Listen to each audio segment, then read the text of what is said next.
I recognize Senator Sanders. Thank you, Mr. Chairman. I did not realize that we had the most pro-worker president in the history of this country. Did not know that, Jesus. Imagine that, just arbitrarily throwing tens of thousands of federal workers out on the street, breaking union contracts in an unprecedented way, neutering the National Labor Relations Board so that they cannot deal with labor issues that come before them. Did not know that that was on top of taking away health care from 15 million low-income and working-class Americans, raising premiums for 20-plus million Americans by doubling what they're going to have to pay for health insurance. I did not realize that was a pro-worker agenda. God help us if we had a president who had an anti-worker agenda. But Mr. President, what we're talking about today is a very important issue. And the question I think we have got to, and other committees have got to address, is a simple fact. We're living in the wealthiest country in the history of the world.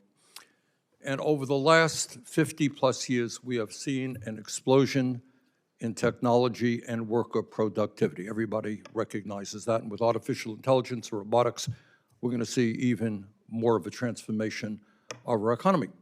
So the question, it seems to me, Mr. Chairman, that we have to ask ourselves is, in the wealthiest country in the history of the world, how are working people doing? How have they done over the last 50 years? Well, interestingly enough, in terms of inflation accounted for real wages, over the last 52 years, the average American worker has seen a decline in real wages. Really?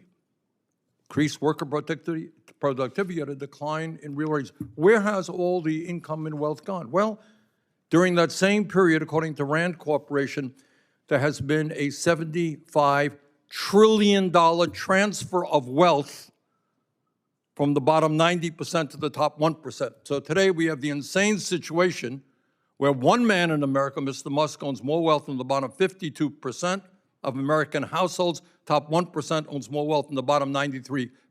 All over this country, working class families struggling to put food on the table, struggling to pay for child care. They can't afford housing. They can't afford the basic necessities of life. We talk about good food, wanting to make sure our kids are not eating junk food, dealing with obesity. How many working class families can afford good quality food for their kids?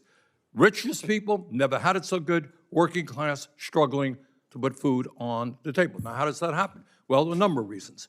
Certainly it happens because of disastrous trade policies, which have shut down factories all over America, decimated communities, but it also has to do with an attack on trade unions in this country. And Mr. Chairman, in your presentation, you forgot to mention one reality, and that is millions and millions of workers today want to join unions, but they're unable to do so because of the illegal behavior of corporations, who now can act with impunity because we don't have an NLRB. So workers want to join a union, companies fire the union organizers, they threaten their workers to move the jobs to China, et cetera, and nothing happens to those employers. So if we want to grow the middle class in this country, maybe we should allow workers in this country to enjoy their constitutional right to form a union. Now, today we're going to hear from two great union leaders, Mr. Arnold and Ms. Turner. And they're going to talk to us what's happening in St. Louis, Missouri right now.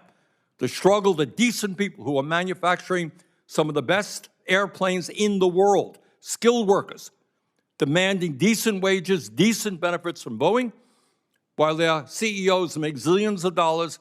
These guys are starting off at wages which are really disgraceful. They've gone on for a long period of time trying to get a union. They haven't. And in terms of Ms. Turner, we're going to hear from nurses who, by the way, are the backbone of our healthcare system. Ms. Turner, let me thank you and all the nurses in our country for the extraordinary work that they are doing, and they're struggling for decent working conditions, decent wages, in order to take care of their patients. So let me thank all of the panelists for being with us. Mr. Chairman, thank you very much.